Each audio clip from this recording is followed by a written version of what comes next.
A good morning to all of you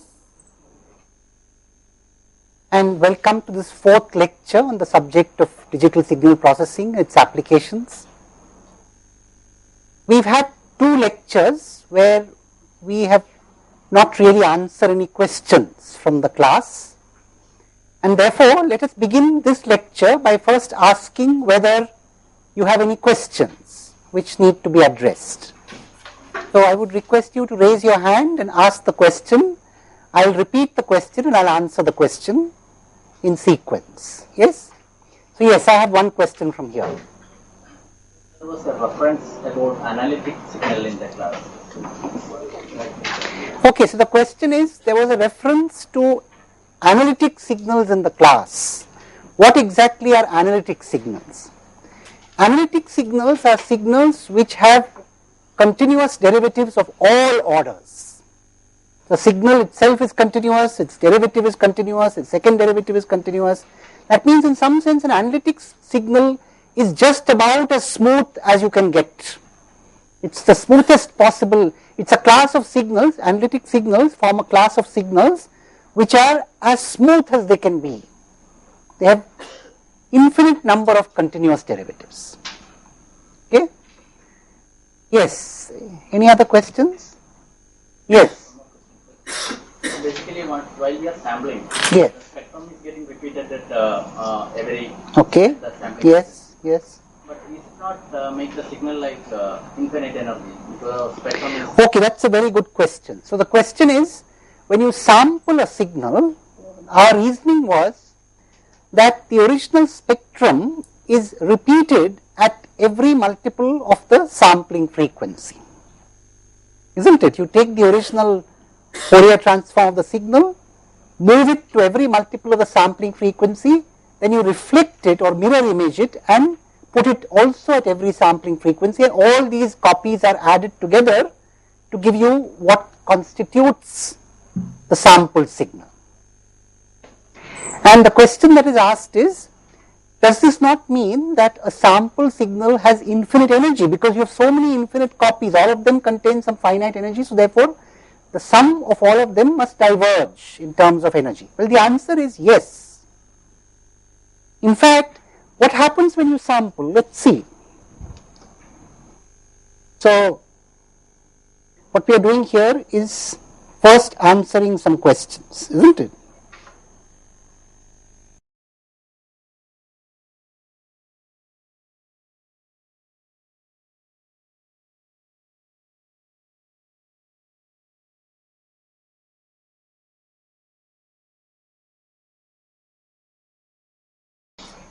So you see, take sampling. In sampling, what are you doing?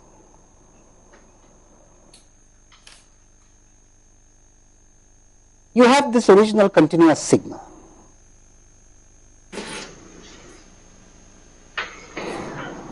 Let's assume your sampling interval is t. That means you take a sample here, and what do you mean by taking a sample? Essentially, take a very narrow pulse and multiply it by the value of the signal at this point. Then take another such narrow pulse and multiply it by the value of the signal at a point spaced t from there. And repeat this for every such spacing of t and so on. Isn't it?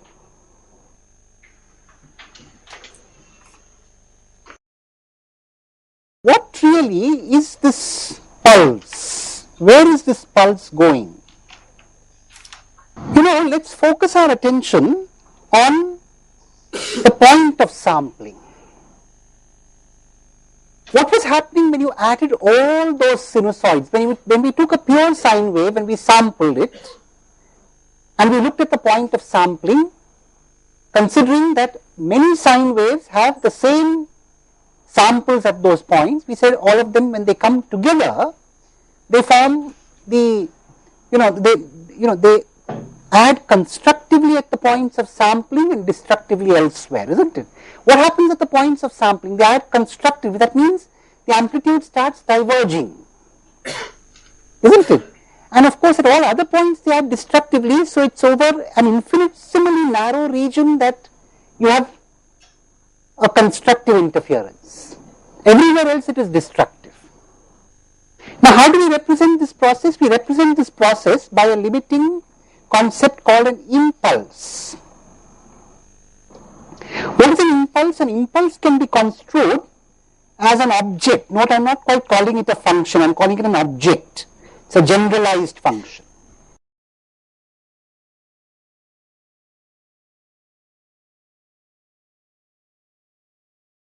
Which has a width of delta and a height of 1 by delta. And delta goes towards 0. What it means is, you maintain the area. The area of the impulse is unity. The area is maintained.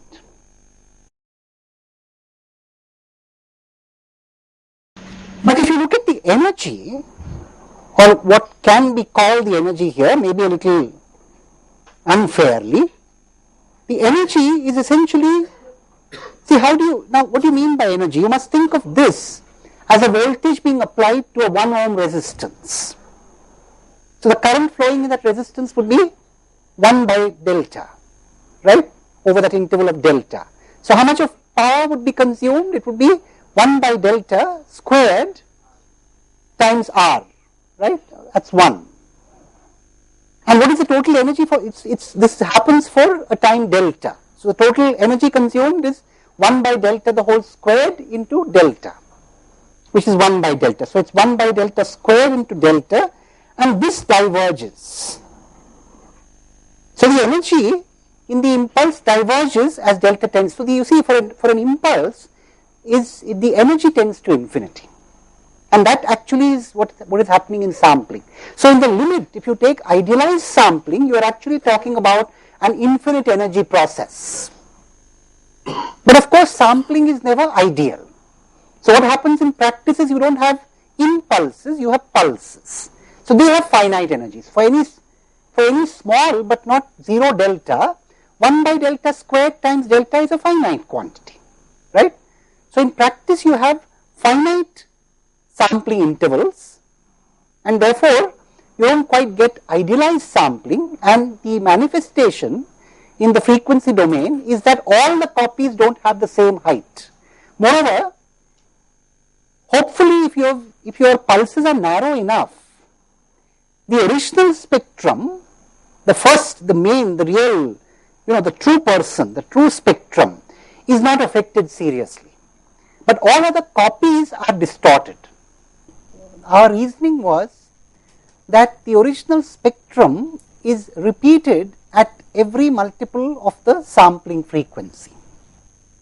Isn't it? You take the original Fourier transform of the signal, move it to every multiple of the sampling frequency, then you reflect it or mirror image it and put it also at every sampling frequency, and all these copies are added together to give you what constitutes the sampled signal.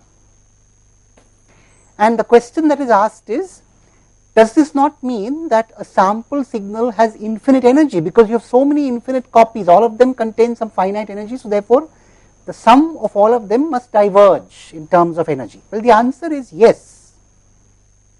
In fact, what happens when you sample? Let's see. So what we are doing here is first answering some questions, isn't it?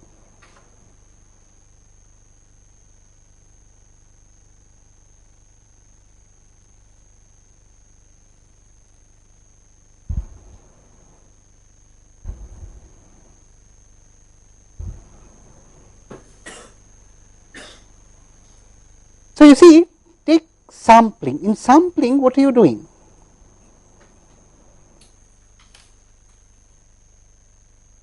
You have this original continuous signal.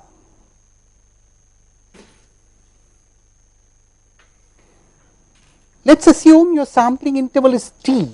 That means you take a sample here, and what do you mean by taking a sample? Essentially, take a very narrow pulse and multiply it by the value of the signal at this point. Then take another such narrow pulse and multiply it by the value of the signal at a point spaced t from there. And repeat this for every such spacing of t, and so on. Isn't it?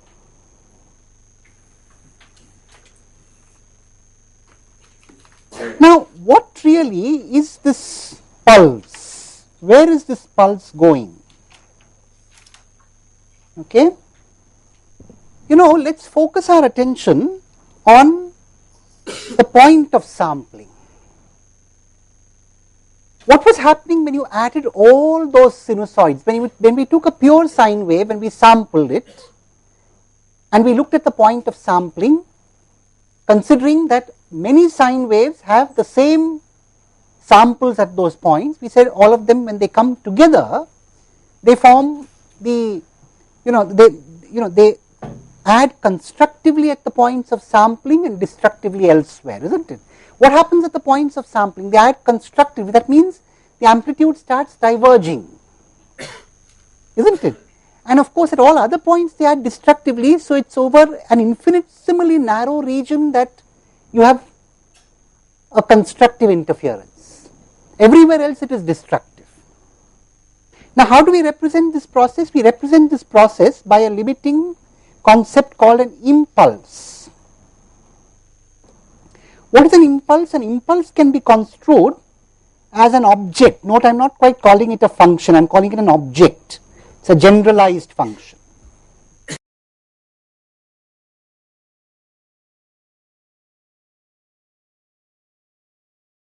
Which has a width of delta and a height of 1 by delta.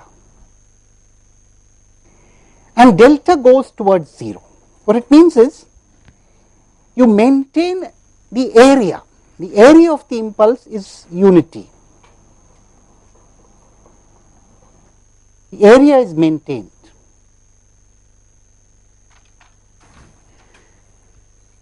But if you look at the energy, or what can be called the energy here, maybe a little unfairly, the energy is essentially, see, what do you mean by energy? You must think of this as a voltage being applied to a 1 ohm resistance.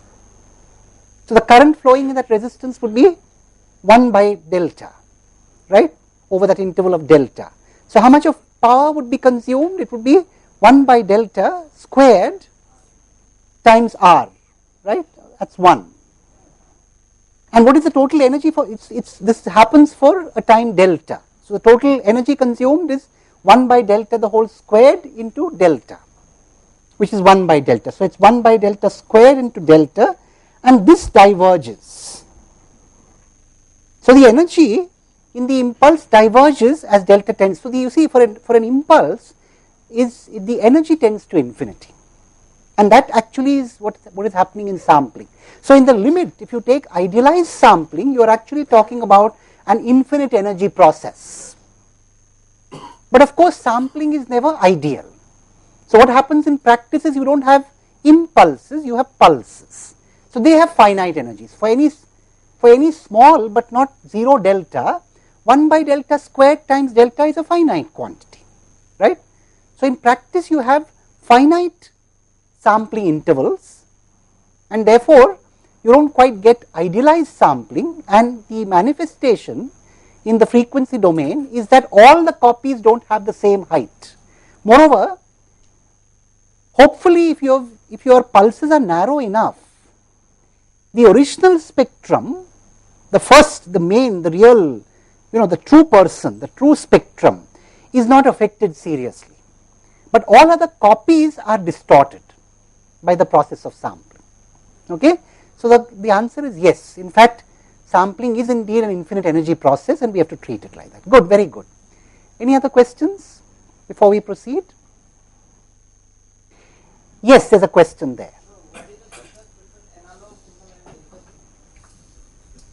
The question is, what is the difference between an analog signal and a digital signal? Well, the main difference is that the independent variable in an analog signal is continuous, and in a digital signal it's discrete. But when you say digital signals, strictly speaking, it's also the dependent variable which is discrete. So maybe the question should be reframed as, what are the differences between analog signals, discrete variable signals, and digital signals? An analog signal has the independent and dependent variable continuous. A discrete variable signal has the independent variable discrete. or sampled, but the dependent variable is continuous, and that's the kind of situation we'll deal with. A digital signal notionally has both the independent variable and the dependent variable as discrete. Yeah. Yes. Any other questions? Yes, there's a question there. Digital signals, it is necessary that the independent variable also should be discrete. Okay. So the question is, for a digital signal, is it necessary that the independent variable be discrete? Well, yes. Normally we expect to deal with situations in a digital signal where the independent variable is discrete, right? It's very rarely that we would think so. Normally when we say digital signal, we are talking about discrete independent variable, discrete dependent variable. Yeah. Yes. Any other questions? Yes. Well, we'll take a question from you. Yeah. Sir, many times we are using a constructive interference and destructive interference. What is the meaning of, sir, constructive and destructive? Constructive and destructive interference.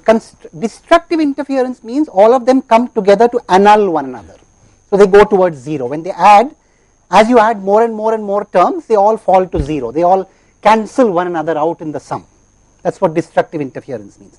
In fact, the word destructive interference can be thought of as in the context of waves. You know, when you have many waves which come together, they could either add constructively or destructively.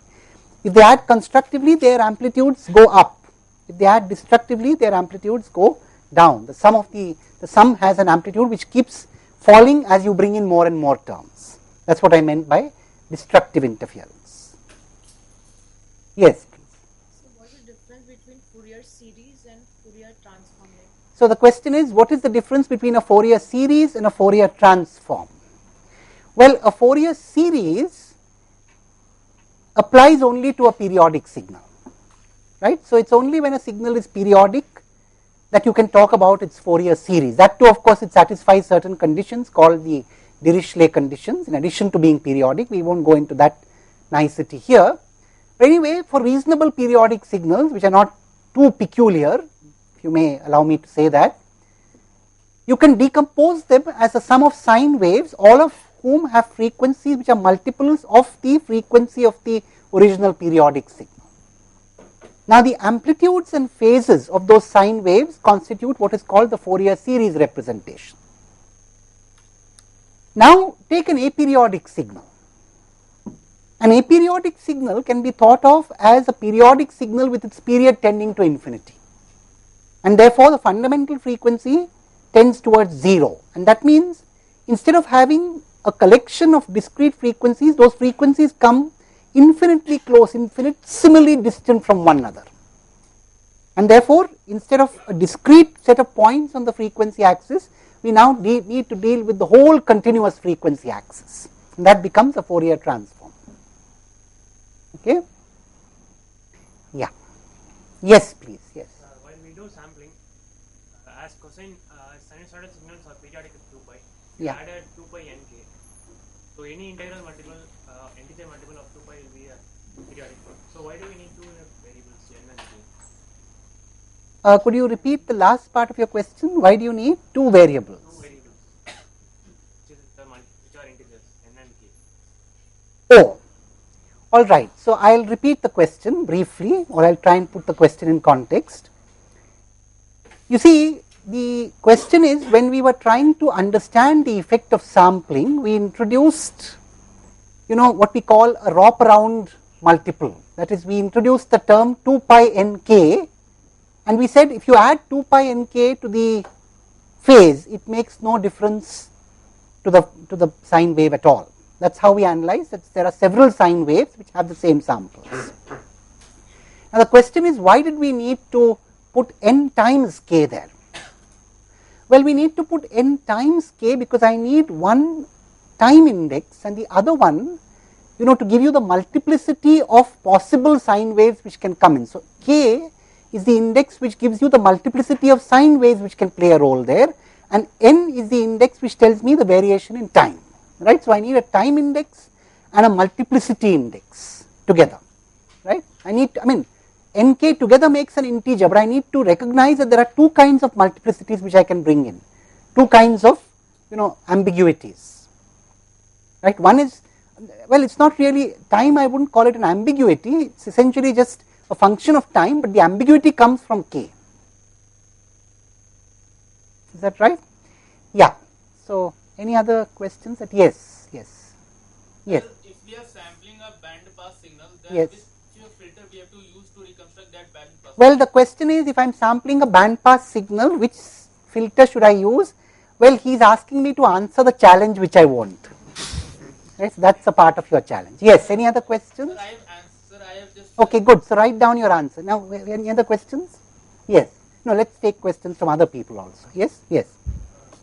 Sir, if I want to analyze the periodic signal Yeah. in frequency domain, so Fourier series, first I have to convert it into Fourier series, and then I have to take Fourier transform or any other method. You see, the question is, if I wish to analyze a periodic signal, do I first need to take a Fourier series and then construct the Fourier transform or vice versa? Well, you know, these are actually more matters of representation. What is more important is that you understand what you are doing.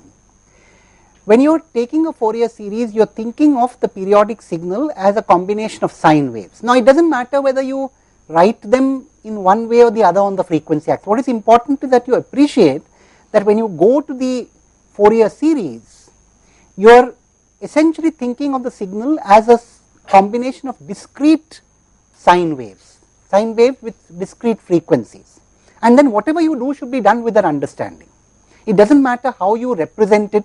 I mean, those are only, cosmetic points, how you represent it, or those are not as important as understanding what you are inherently doing.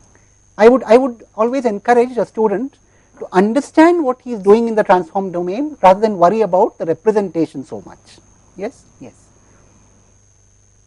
Any other questions before we proceed to discuss further?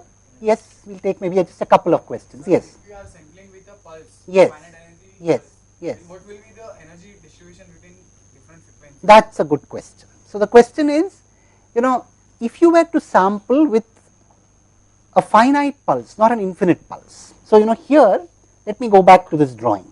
Here I am talking about a pulse with width delta and height 1 by delta. If I were to sample with delta not equal to 0 here, right? So I am saying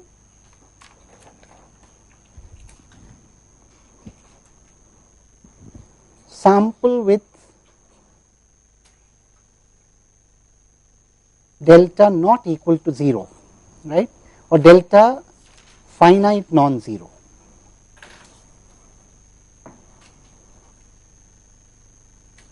How would I analyze this? Well, I will give you the main steps, right. The analysis would proceed as follows. Think of the following periodic signal.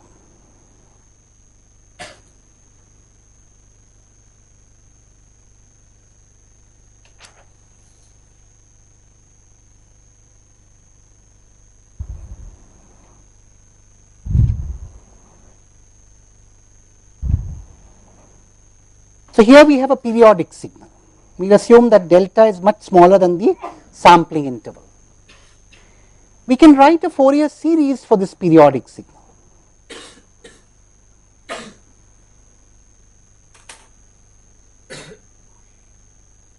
Okay. Now the change that you need to make in your copies is that if this delta were to tend to 0, then all the copies are of the same amplitude, and the phase of the copies I have already explained how to get. On the other hand, when you have a situation like this, where you have a finite pulse, each copy occurs at a multiple of the sampling frequency, which is also a Fourier series component. That Fourier series component has an amplitude and a phase. So the copy at that component, the copy at that multiple of the sampling frequency is modified in amplitude and phase by the Fourier series term at that multiple. Okay. So the answer is, write down the Fourier series for this, find out the Fourier series component at each multiple of the sampling frequency. The component, the copy which is brought to that multiple of the sampling frequency is modified in amplitude and phase by the Fourier series term falling on that multiple of the sampling frequency. Okay, so that means typically what would happen is the Fourier series terms would decay as you go away from 0. So you would find the copies also decay in amplitude, and of course would also undergo a change of phase. And what is more is, it depends on, now there are two ways of doing it. One way is you just gate the signal for some time. There is a subtle difference between these two things. You just allow the signal to pass for a small interval of time and then chop it away. That is one way to do this. The other way is not to gate it, but to capture the value of the signal at a point in time and hold it for a short while. Now there is a very fundamental difference in the way you analyze these two, and as is my habit, I shall leave the difference to you as a challenge. How do you distinguish the two cases in the spectral domain? My answer is, I will give you a brief answer to the question. The brief answer is, when you gate it, that means when you allow it to pass for a short interval and then stop it, then you do exactly what I said a couple of minutes ago. You just multiply the copies by the Fourier series component. But when you hold, when you sample and hold, then you have trouble, because not only are you multiplying the copy, you are also distorting that copy. You are also distorting that copy by the spectrum of the pulse. Okay, so I leave this to you as a challenge. Suppose I were to do these two different things, how would they differ in what happens on the frequency axis? So it would need to be analyzed based on a basic exposure to signals and systems. But anyway, I am not expecting that I am not thinking of it as a part of the syllabus, but since somebody posed the question, I put this to you as a challenge with this hint. Yes. By the way, I encourage students to write down their attempts to the challenging problems and submit them. Oral discussions are all right, but I give credit when the solution is written down reasonably and submitted. Is that right? Yes. Maybe we can take just one question if there is any other, and then we will continue with our discussion. Yes? Yes. Any other question? You have a question. Okay. Suppose, sir, if you sample the 0.7 kilohertz sine wave, 1.4 kilohertz sampling frequency, 0.7 and original signal will have the opposite phases. So, will it mean that that will be totally cancelled? Okay, so the question is, suppose I took a 0.7 kilohertz sinusoid and sampled it at 1.4 kilohertz. Then the first mirror image would be at 1.4 minus 0.7. So the original signal and the mirror image overlap and with opposite phase, right, and therefore we expect them to cancel. That is what very often happens, they cancel. In fact, they cancel depending on where you sample, and in fact this is easier understood in the time domain. Suppose I were to take a sinusoid.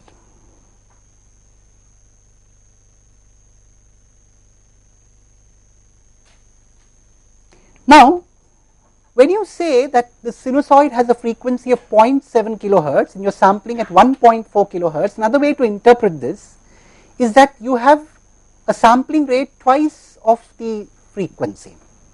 In other words, in every period you would have two samples. Now, the original spectral component, sinusoidal component, and the mirror image would cancel one another if you sampled here. It would give you all 0 samples.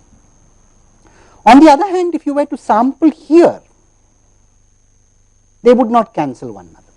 So it is not obvious that they would cancel one another, it would depend on the point of sampling. But there is a potential problem of their cancelling one another if you happen to begin the sampling from a 0 crossing. Okay? All right. Now that was several questions. We can of course encourage more questions in subsequent lectures, and not only in subsequent lectures, in this lecture as well as we proceed. So from now onwards, it should be made. Now I was very happy that we had several questions come up from the class. In future too, we must make this course a dialogue and not a monologue, as I have told you in the first lecture. We insist and we think it is very important that you should participate wholeheartedly in the discussion, for otherwise the classroom would not be as effective as it should. So we shall make this practice. So whenever you have a question, you don't have to wait until I explicitly invite questions. Whenever there's a question in between, you must raise your hand and we shall attend to that question and decide how to deal with it at that point in time. Now we'll proceed then with a discussion of what we are just beginning on, what we just embarked on in the previous lecture, namely the question of discrete systems.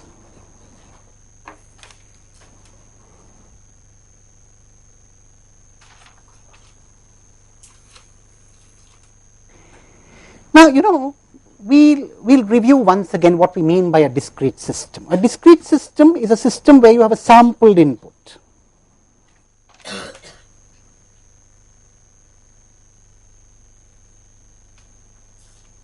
And a sampled output is produced.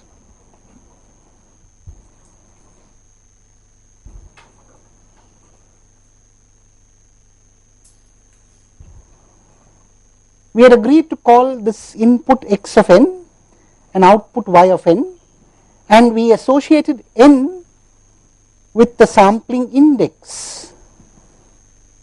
In other words, when we say n equal to 0, we mean the 0th sample. When we say n equal to minus 1, we mean the sample, the minus 1th sample, or the sample at t equal to minus capital T, and so on, right? And we of course agree that the sampling instants are the same at the input and the output. What we also agreed is our whole objective here is to see, at least in a major part of the course, if I can achieve from a configuration like this what I might with an analog system where you have a continuous input and a continuous output. Hopefully the continuous input is band limited, so when I sample it, I have sampled it sufficiently so that there is no aliasing, and then I am doing something to the sample. That is what the discrete system is supposed to be specified, right? I am doing something to those samples and producing a stream of output samples, and the stream of output samples that I am producing should be the same as if I were to sample the output signal from the analog system at the same points. I am hoping to be able to do that. So I have an analog system where I would take a continuous input and produce a continuous output. I sample the analog input, I do something to these samples, and I produce the same samples as I would if I were to sample the output of the analog system directly at the same points, right? I am hoping to be able to build such systems. And I will soon show, not so soon, it will take a while, but we will see in due course that this is possible. And what is important is that for this to be possible, one of the first things that we need, as we saw, is that when I put a sinusoid into the system, I should get a sinusoid as the output with the same frequency. In fact, we said that quite a number of sessions would be spent on building the properties of a system which ensures this. Now, we will spend a minute in asking why we are so keen to deal with sinusoids. There are several reasons. Sinusoids are natural in electrical engineering in a certain way. They are natural because generation of electrical voltages often takes place with the ideal sinusoid as the pattern that is expected. So if you think of a generator, and if it were an ideal generator, using the laws of electromagnetic induction, the voltage generated would be sinusoidal. Now that's a reason pertaining to generation. There are several other reasons why sinusoids are natural in nature. But from a mathematical perspective, sinusoids are one class of waveforms which are analytic.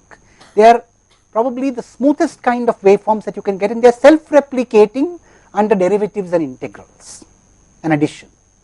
Add two sine waves of the same frequency, we have discussed this, and you get a sine wave of the same frequency. The amplitude and the phase changes. Take a derivative of a sine wave, you get a sine wave of the same frequency. Take the integral, the indefinite integral of a sine wave, you get a sine wave of the same frequency. Why are integrals, derivatives and sums so important? Because if I have an electrical circuit, or if I have several different combinations of elements, I often need to do that. I need to add the quantities associated with each of the elements individually. Very often the relationships that govern an element involve derivatives or integrals. For example, an inductor relates the voltage and current through a derivative. Same is true for a capacitor.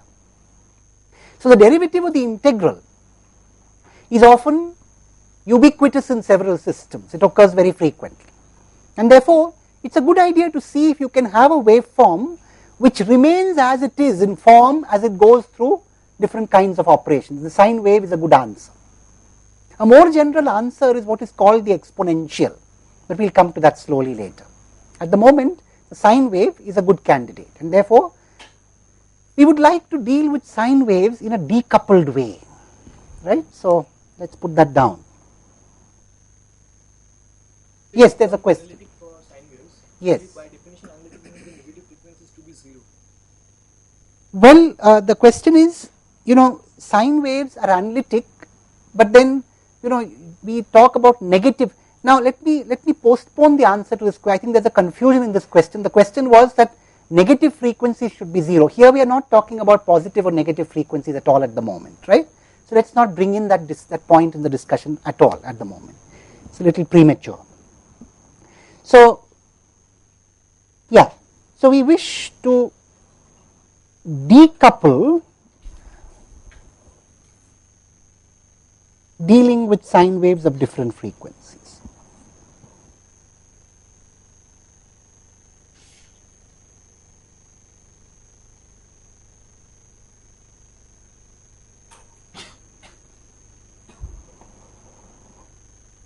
What I mean by that is, if I have a discrete system,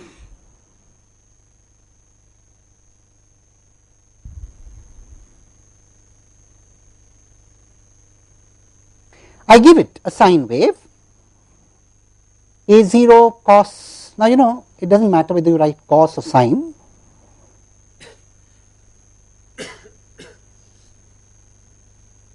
Sampled at t equal to n. So, I get A0 cos omega 0 n plus phi naught. What appears is again A1 cos the same frequency omega naught n, but changed in phase and amplitude. So, the phase and amplitude are changed, but the frequency is unchanged. That is important. So, we are saying two things in one here. We are saying that when I give a sinusoid as the input to the system that I am going to deal with, I need to get a sine wave, point number one, I need to get a sine wave. Now, that itself is a great thing. If I were to give a sine wave and if I were to get some other kind of wave, I am not happy. Right? So, I need to get a sine wave, point number one. Secondly, I need to get a sine wave of the same frequency. But I am willing to tolerate a change of amplitude and phase. Okay, this is what I want. This is simple to say, not so easy to do. To be able to ensure this, now what are the obstacles to having this? The first obstacle is that when I put in a sine wave, I may not get a sine wave as the output. The second obstacle is when I put in a sine wave, I may get a sine wave but of a different frequency. There are several obstacles which I may need to deal with. So, it's easier said than done. Ensuring that this happens for all sine waves is indeed a daunting task. And to achieve that, I need to put several properties on the system. Now, what I am going to require is something slightly more than this. And we will spend a minute on that. What I am going to require is not just that this hold for sine waves. I am going to require that this hold for something called phasors, and I will now explain that idea in some depth. You see, we would like to think of sinusoids as combinations of rotating complex numbers, and I will explain why. You see, take this very situation here. Let us assume that you are able to do this for whatever reason, right? I am able to get a sine wave of the same frequency and with a possible change of amplitude and phase. Even so, when I take a ratio of the output to the input, the ratio is not a constant. The ratio, of course, depends on n. In fact, you can write the ratio in a complicated way, right? But the ratio depends on n. What I want to do is to see if I can describe this system at that particular frequency by just a ratio. And what I mean by that is, instead of dealing with sine waves, I need to bring in some other kinds of waveforms, or I need to bring in some other kinds of, now I introduce the word sequences. The sequences are essentially functions of an integer variable. And the physical interpretation of the integer variable is the sampling index.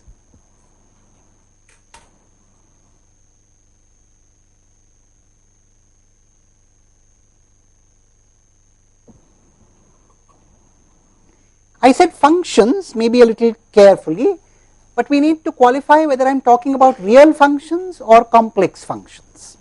Well, I am going to allow complex functions. And again, the natural question is, what is the physical meaning of a complex functions?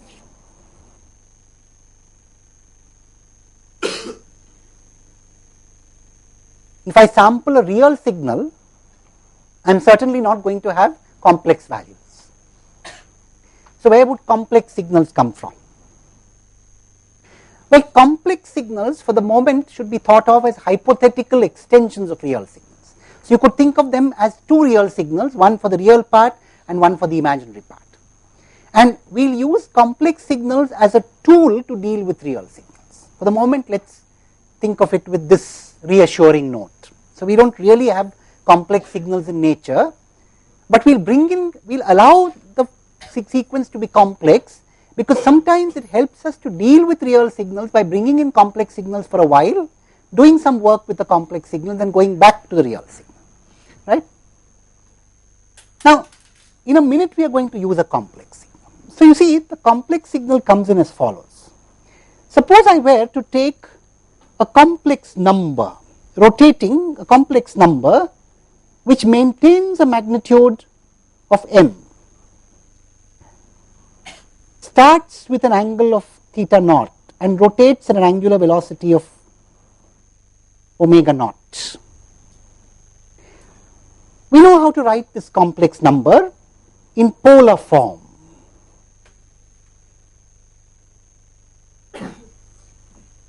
The polar form representation of the complex number is very simple. It's m e raised to the power j theta naught plus omega naught t, right? Of course, this is the continuous complex number. Now, let us assume that I were to sample this complex number with a sampling rate of 1, okay. I would get m e raised to the power j theta naught plus omega naught times n. You see, all the time I am making the convenient assumption that my sampling interval is unity. Let us get used to this assumption. I mean, I am normalizing my time measurement with respect to the sampling interval. Now, you see, the beauty of this representation is that if I were to change its amplitude or its phase, so if I were to change the amplitude or the phase, initial phase theta naught, right? If I were to change the amplitude, m e raised to the power j omega naught n plus phi naught is of course expressible as m1 by m times e raised to the power j omega naught n plus phi naught. On the other hand, this is of course obvious. So when I change an amplitude to m1, it is equivalent to multiplying that number by m1 by m. Simple enough. But the more interesting thing is the phase. So if I were to change the phase to theta 1,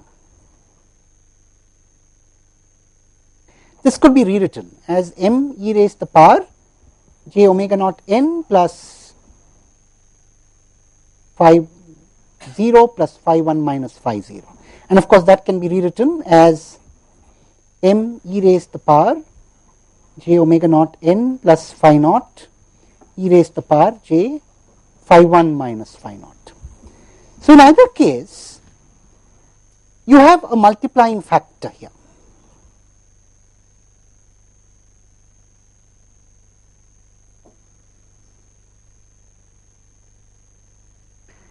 Whether you take a change of amplitude or a change of phase, it amounts to multiplying the original rotating complex number by a constant, albeit complex.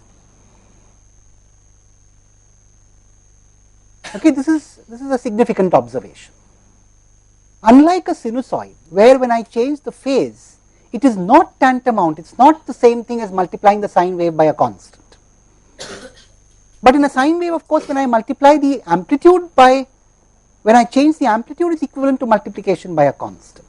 So, therefore, the beauty of dealing with this rotating complex number is that multiplication by a constant factor, albeit complex, is a correct description of change of amplitude and change of phase, and of course change of amplitude and phase together too.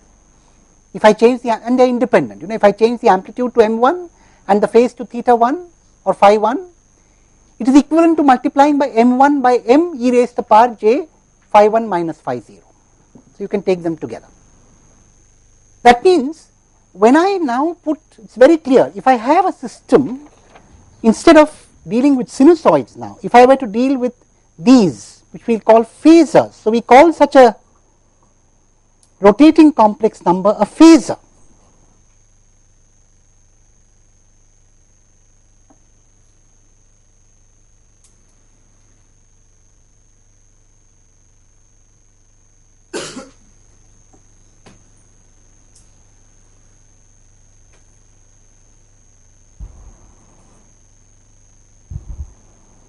With a single angular frequency.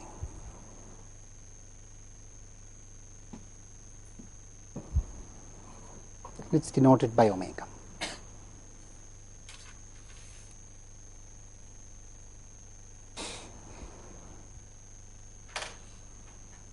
Now, why are phasors important to us? The real and imaginary parts of phasors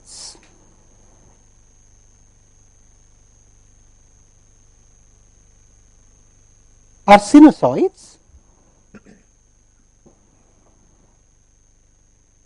with frequency omega, angular frequency omega.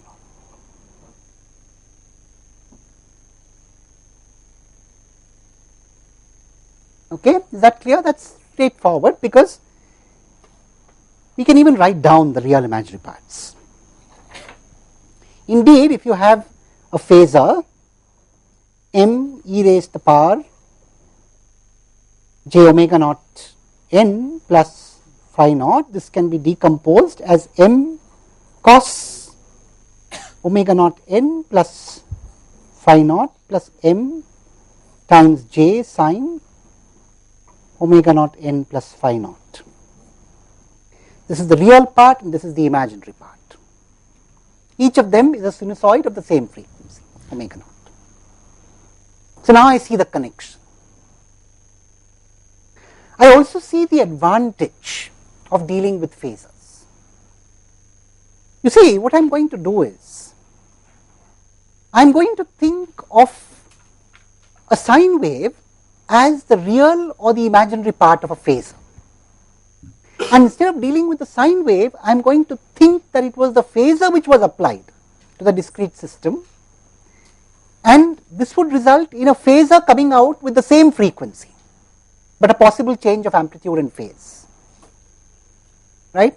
And the beauty of dealing with the phasor rather than the sine wave is, this process of changing the amplitude and the phase amounts to multiplying that phasor by a complex constant. So, I can represent the action of the system as multiplication by a complex number at that frequency.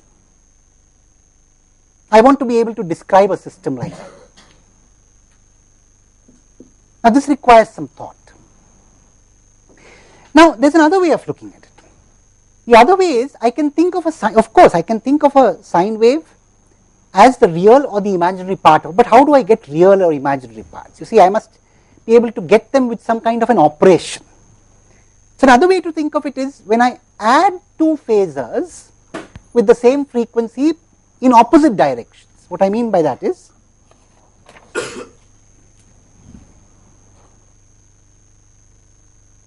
if I were to take two phasors, both of magnitude m,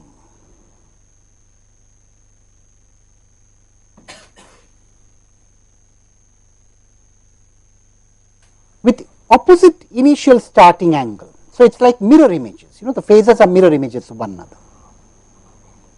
They rotate with a mirror image angular velocity. So, you have omega naught for this one and minus omega naught for the other one. How would I describe this one? This is of course m, and of course both of them are sampled.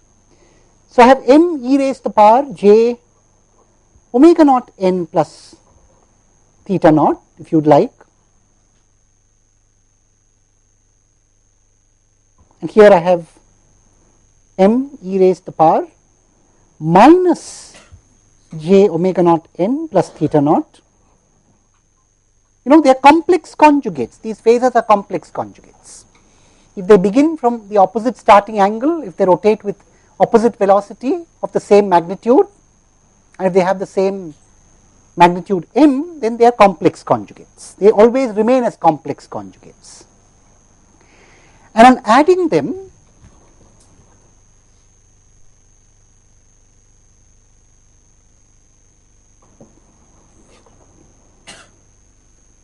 two times m cos omega naught n plus theta naught. So, in other words, a sinusoid really hides or has in it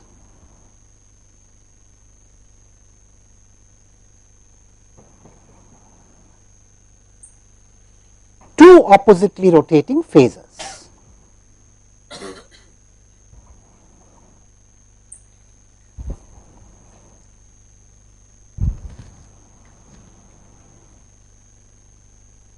That is another way to look at it.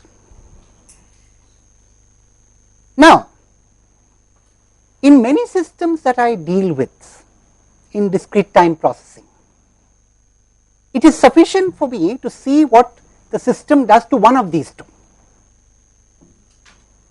They have the same frequency notionally, but with opposite signs. So, one of them has the frequency omega naught, the other one has a frequency minus omega naught. So, in most of the systems, in many, I won't say all systems, we will deal with some exceptions, but in many of the systems that we will deal with, at least when we implement systems in this first course, what would happen is, what that system does to one of these phasors is a mirror image of what it does to the other. So, if I take the phasor rotating in the anti-clockwise, so here I have this, you go back to those two phasors.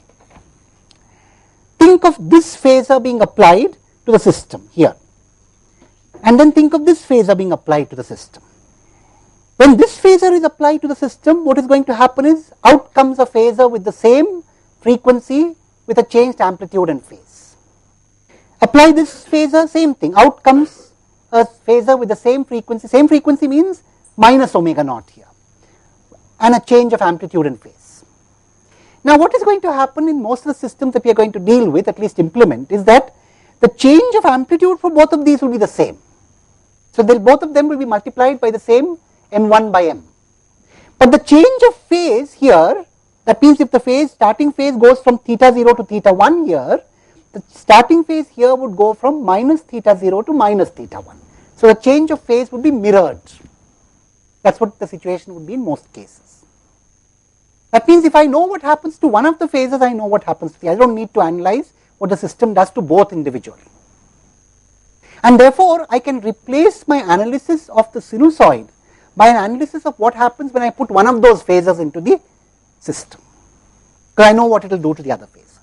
And once I know what it does to the other phasor, I know what it does to the sine wave. So, what I am saying is, instead of dealing with sine waves, I prefer to deal with phasors. And what is the reason for that? Dealing with phasors means putting a multiplicative constant, multiplying that phasor by a constant. Okay, so what is my requirement? Now let me put down my requirement of the system, and then I am going to start discussing the properties that will give me that requirement. My requirement from the systems that I design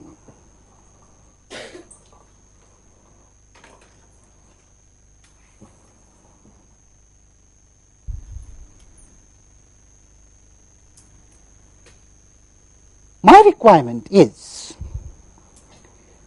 when I put in fact, let me do 3 experiments. Experiment 1, I put in a phasor with frequency omega naught and initial phase theta naught. Out comes a phasor A1 e raised to the power j omega naught n naught with plus theta 1, and therefore the system can be described by just this ratio A1 by A naught times e raised to the power j theta 1 minus theta naught. I can describe the system just by this operation, just by this multiplication at that frequency, isn't it? Experiment 2,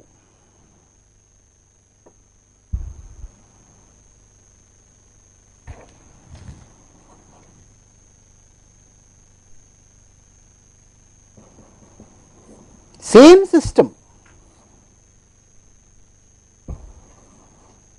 but different input. B naught e raised to the power j omega 1, some different frequency, plus phi 1. Out comes B1 e raised to the power same frequency, but of course phase and amplitude can change, and therefore at omega 1 at that different frequency, this is to be described by the ratio B1 by B0 e raised to the power j phi 2 minus phi 1. Experiment number 2. Experiment number 3. Okay, so the same thing but at frequency. Experiment number 3.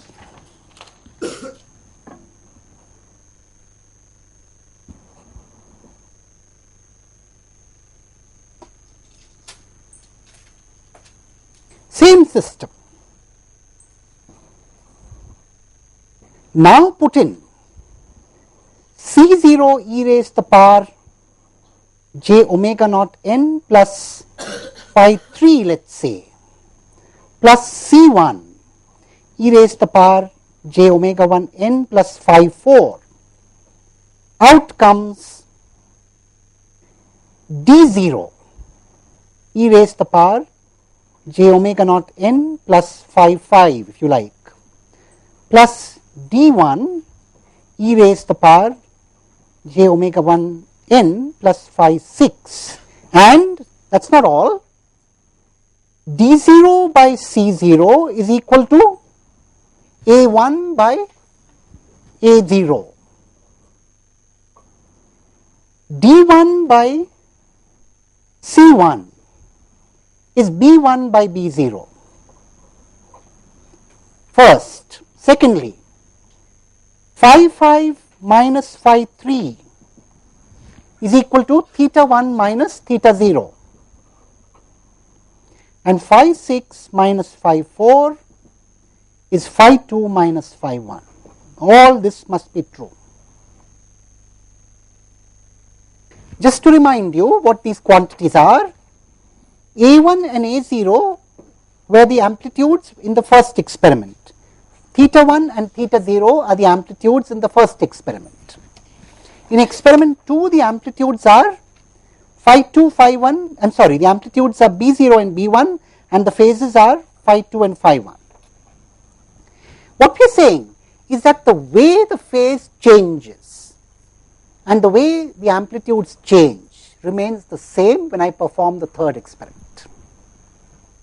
So what are we saying? We are saying something very profound, and this is true for any omega 0, omega 1, any A0, A1, B0, B1, and any theta 0, etc.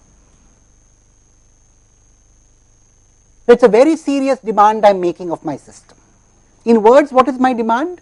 When I put in two complex phasors with different frequencies, what I must get is a sum of two complex phasors of the same two frequencies.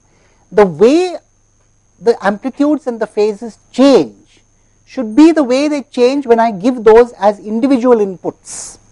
So if I look at what happens to the first phasor and if I look at what happens to the second phasor in their own right without the other being present, I must be able to tell what happens when I put them in combination.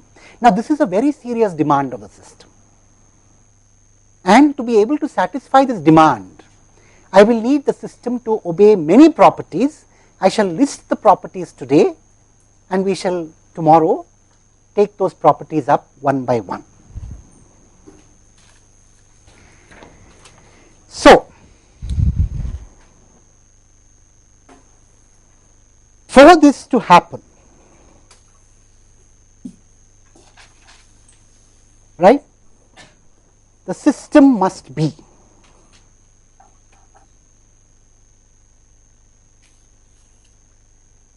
linear,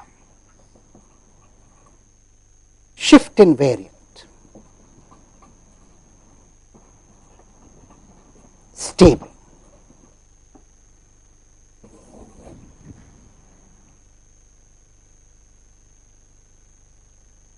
These are only terms, these are only names at this point in time.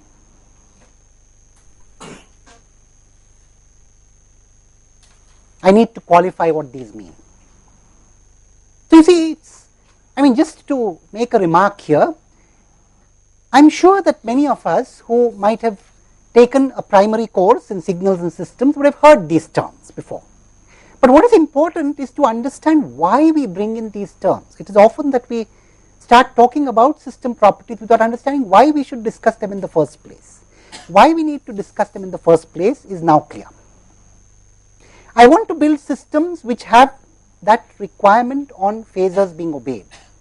And if that system must obey those requirements, the only way is when it can be linear, shift invariant and stable. And I need to understand what these three terms mean. We will do that in the next lecture. Thank you.